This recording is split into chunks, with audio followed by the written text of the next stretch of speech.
If you're taking advice from the wrong people, then you're not doing your research correctly, and you'll miss out.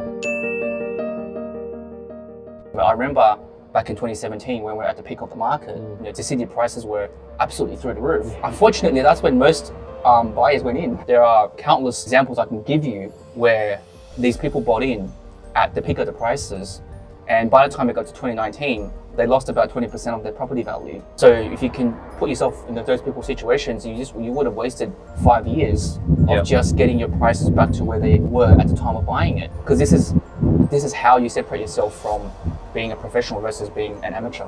And you would think with banks, they know what they're talking about because they spend millions of dollars doing this research. They've got probably some of like the smartest mathematicians like trying to predict this stuff, and they get it so wrong. ANZ recently came out and they said market's going to boom, but then 3 months ago they said it was going to crash. How do you actually know what to do if that's the case, right? With the banks, people forget they're institutions, but they're also businesses. Yeah. And they're trying to protect their business and they're trying to promote their business. Yeah.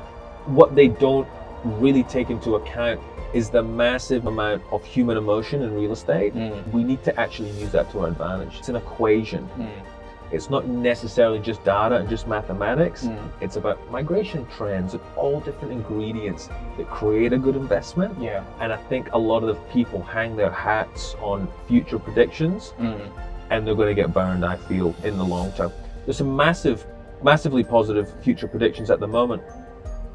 I don't typically listen to them. I listen to them when it comes to what's the general media sentiment, but I'm not jumping into a market because of a media article that's been written about how positive or how negative something is. It's just a waste of time.